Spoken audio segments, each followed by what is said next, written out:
รายการนิวทอล์กของเราน่าจะเป็นรายการที่เปลี่ยนพิธีกรร่วมมากที่สุดในประเทศไทยทุกคนวันนี้พี่ขอแนะนำน้องกิ่งปรบมือสวัสดีค่ะน้องกิ่งจะมาเป็นตัวแทนของเฟิร์สจ็อบเบอร์ในช่องของเราซึ่งวันนี้เนี่ยน้องกิ่งจะมาพร้อมกับปัญหาเลยในเทปแรกสดๆร้อนๆปัญหาที่น้องกิ่งเจอเกี่ยวกับคอนโด BOI ที่จุดประสงค์ไม่ตรงกลุ่มเป้าหมายเดี๋ยววันนี้มาพูดคุยกันแต่ว่าก่อนจะไปดูเป็นฝากกดไลค์กดแชร์กด Subscribe กดกระดิ่งให้กับคอนโดนิวของเราด้วยนะซึ่งประเด็นแรกเดี๋ยวเอาปัญหาที่น้องกิ่งเจอมาก่อนเลยไหนเล่ามาซิเป็นอย่างไรปัญหาแรกเลยนะคะก็คือตอนนี้กิ่งเพิ่งเริ่มทำงานใช่ไหมคะแล้วก็กำลังมองหาคอนโดหลังแรกให้ตัวเองอยู่แต่ว่าสิ่งที่เรากำลังมองหาเนี่ยเราก็มองคอนโด BOI ไว้เนาะเพราะว่ามันเป็นราคาที่จับต้องได้ในกลุ่ม First Jobber เข้าถึงได้ง่ายถูกต้องค่ะแต่ว่าประเด็นก็คือโครงการที่มองไว้หรือว่าไอห้องวิวดีๆหรือว่าไอพิกัดที่มันดีๆใช่มันซื้อไม่ทันไงคะ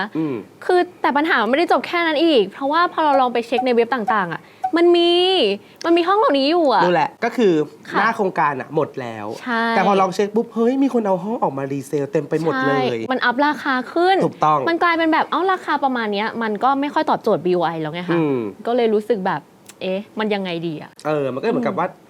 อยากได้ราคา BOI แต่คนเอามารีเซลก็ราคาพุ่งขึ้นไปแล้วอะไรแบบนี้ทีนี้พี่ขอพูดให้น้องกิ่งฟังเพิ่มเติมในเรื่องของจุดประสงค์ของการเกิดขึ้นของคอนโด BOI นี่แหละแน่นอนว่าในเรื่องของราคาและก็ขนาดห้องเนี่ยมันเป็นเหมือนกับว่าเขาต้องการที่จะทำที่อยู่อาศัยให้เข้าถึงกลุ่มคนที่มีรายได้น้อยถึงปานกลางให้กลุ่มคนกลุ่มนี้ได้อยู่ในที่อยู่อาศัยที่มีคุณภาพที่ดีขึ้นนึกออกไหมในราคาเท่านี้กับขนาดห้องที่เกิน24ตารางเมตรมันถือว่าสามารถอยู่1 ถึง 2 คนได้ในไซส์ที่กำลังค่อนข้างพอดีมันจะคล้ายๆกับการเคหะที่ทำเพื่ออาทรแต่นี้กับกันเป็นการให้ developer ที่เป็นเอกชนเนี่ยเป็นคนทำก็จะมีความหลากหลายของผู้รับมากกว่าแล้วก็ในเรื่องของการกู้เนี่ยถ้าเป็นคนที่เพิ่งเริ่มทำงานได้ไม่นาน6 เดือนหรือว่ารายได้เนี่ยอยู่ในเกณฑ์ที่แบบว่าเพิ่งผ่านขั้นต่ำมานิดหน่อยก็สามารถที่จะกู้ได้ง่ายขึ้นด้วย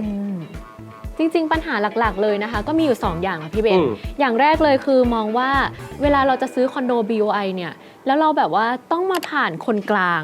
ที่เขาจะมาซื้อเราต้องไปซื้อต่อเขาหรือว่าเราไปเช่าต่อจากเขาเนี่ยแต่ราคาคอนโด BOI เหล่านั้นอ่ะมันก็เท่าๆกับราคาคอนโดทั่วๆไปแถวนั้นแล้วอะค่ะอันนี้หมายถึงราคาทั้งซื้อแล้วก็เช่าเลยถูกไหมใช่เพราะว่าไอโครงการดีๆหรือว่าทำเลดีๆที่เรามองไว้เนี่ยมันก็ไปตกเป็นของเขาซะก่อนแล้วทำให้แบบเฮ้ยถ้าเราไปเช่าต่อเขาหรือซื้อต่อเขาเนี่ยราคามันก็ไม่ใช่ BOI แล้วใช่อีกปัญหาหนึ่งคือคอนโด BOI ที่ถูกเอาออกมาปล่อยเช่าอ่ะบางครั้งพี่เห็นนะจากที่พี่เจอเองคือราคาเช่าของเขาอ่ะเกือบจะเท่ากับคอนโดที่ไม่ใช่ BOI ด้วยซ้ำไปเพื่อนี่ใช่ปัญหาเหมือนกันอีกข้อนึงคืออะไรเรื่องของราคาค่ะพี่เบนคือจำได้ว่าก่อนหน้านี้เพดานราคามันอยู่ที่ 1.2 ล้านแต่อยู่ๆก็ปรับมาเป็น 1.5 ล้านแล้วค่ะซึ่งก็เลยรู้สึกว่าราคานี้เนี่ยก็ยังไม่ได้ตอบโจทย์กลุ่ม First Jobber อย่างเราเหมือนกันนะคะบางทีมันเกิดความแบบสะดุดนิดนึงเพราะเป็น 1.5 ใช่ไหมถ้าเกิดเป็น 1.2 1.3 อาจจะ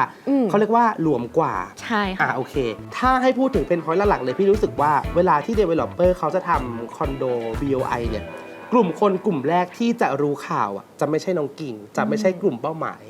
แต่กลุ่มคนกลุ่มแรกที่จะรู้ข่าวคือนักลงทุนกับกลุ่ม VVIP ซึ่งคนกลุ่มนี้แน่นอนว่าไม่ใใช่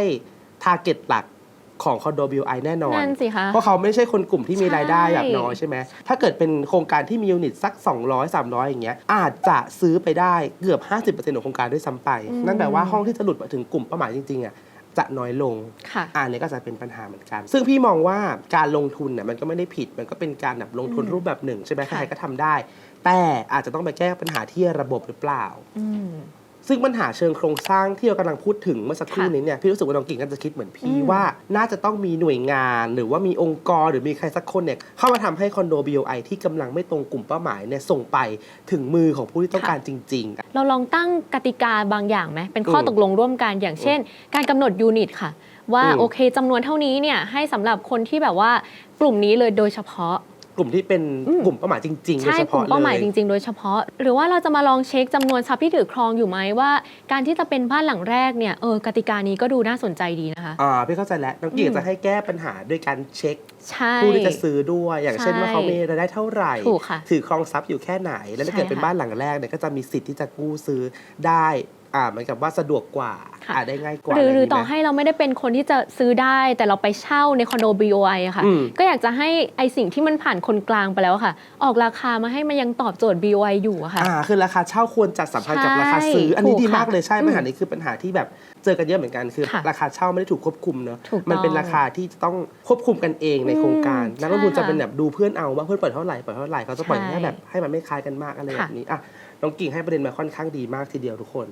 เดี๋ยวจะขอพูดเพิ่มเติมเกี่ยวกับวิธีการดูคอนโดว่าโครงการไหนเนี่ย อืม เข้าข่าย BOI บ้าง ค่ะ อันดับแรกเนี่ยคืออ ม ราคาในกรุงเทพไม่เกิน 1.5 1.5 ล้านต่างจังหวัดไม่เกิน 1 ล้านบาท ค่ะ ขนาดไม่ต่ำกว่า 24 ตารางเมตรเนาะ อืม แล้วก็ BOI เนี่ยไม่ได้มีแค่คอนโดนะ มีบ้านเดี่ยวด้วย อืม ถ้าเป็นบ้านเดี่ยวเนี่ยขนาดจะไม่ต่ำกว่า 70 ตารางเมตร อันนี้คือพื้นที่ใช้สอยด้านในบ้านนะ ไม่รวมที่ดิน แล้วก็ถ้าเกิดยังไม่แน่ใจอีกเนี่ยไปที่โครงการเราสามารถสอบถามกับเซลล์ได้ อืม เพราะการที่โครงการจะเข้า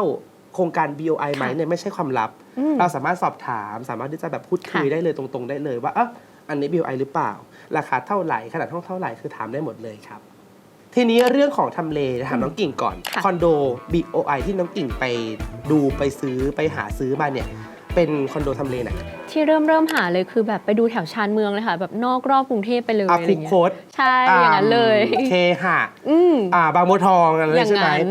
อาจจะทำให้น้องกิ่งเนี่ยซื้อได้ยากขึ้นเพราะว่าบางทีมันแบบว่ามันมีน้อยใช่ไหม ค่ะ พี่เพิ่มเติมให้คอนโด BOI จริงๆเขามีหลายทำเลมากทำเลชานเมืองก็เป็นหนึ่งในทำเลฮิตของ BOI เช่นเดียวกัน ค่ะ แต่ว่า BOI เนี่ยเห็นว่าราคาถูกใช่ไหมแต่ว่าจริงๆแล้วในเมืองก็มีอย่างเช่น Regent Home บางซ่อน อ่า ก็อยู่ใกล้ เคยได้ยิน รถไฟฟ้าเลย ค่ะ ที่เป็นแบบคอนโดตึกใหญ่มากของบางซ่อนใช่ไหม Regent Home เนี่ยเป็นโครงการที่ developer เจ้าเนี้ยเขาทำคอนโด BOI เก่งมาก ค่ะ เขาทำจำนวนเยอะในราคาที่ถูกมากจำได้ว่า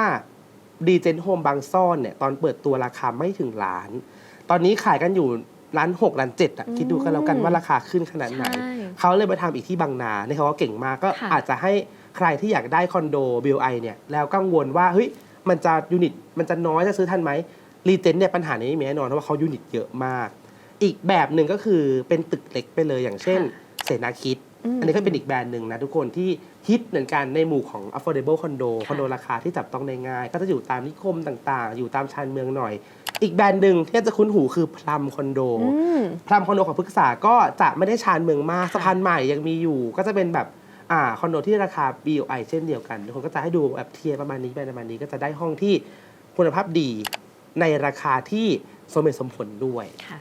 แล้วก็อันนี้พี่เสริมให้คอนโด BOI เนี่ยเป็นคอนโดที่ถ้าเกิดในฝั่งของคนผลิตหรือว่า developer เนี่ยเขาจะรู้กัน ว่าถ้าเกิดว่าเขาทำคอนโดได้ตามเกณฑ์ BOI ที่น้องกิ่งพูดมาเมื่อสักครู่นี้เนี่ยเขาจะได้รับสิทธิในการงดเว้นภาษีเงินได้นิติบุคคล อ๋อ เป็นเวลา 3 ปีด้วย อ๋อนี่ก็เลยเป็นเหตุผลที่ developer ต่างๆ เขาก็อยากจะทำคอนโด BOI ออกมาเรื่อยๆ ใช่ ถู ไหม ก คะ ต้องถึงแม้ว่ากำไรมันจะน้อยน้องกิ่ง อ๋อใช่ ถ้าเกิด กำไรน้อยนะ เราทำของถูกกำไรก็จะน้อยครับของ ค่ะ แพงกันมาเยอะถูกปะ อืม แต่เขาก็จะยอมทำเพื่อที่ว่าเขาเนี่ยจะได้รับสิทธิ์ยกเว้นภาษีตรงนี้นั่นแหละ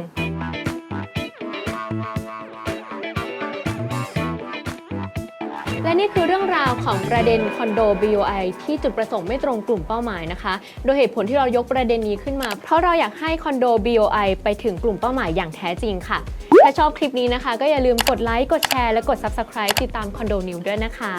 บ๊ายบายกล้องกันแบบสดใส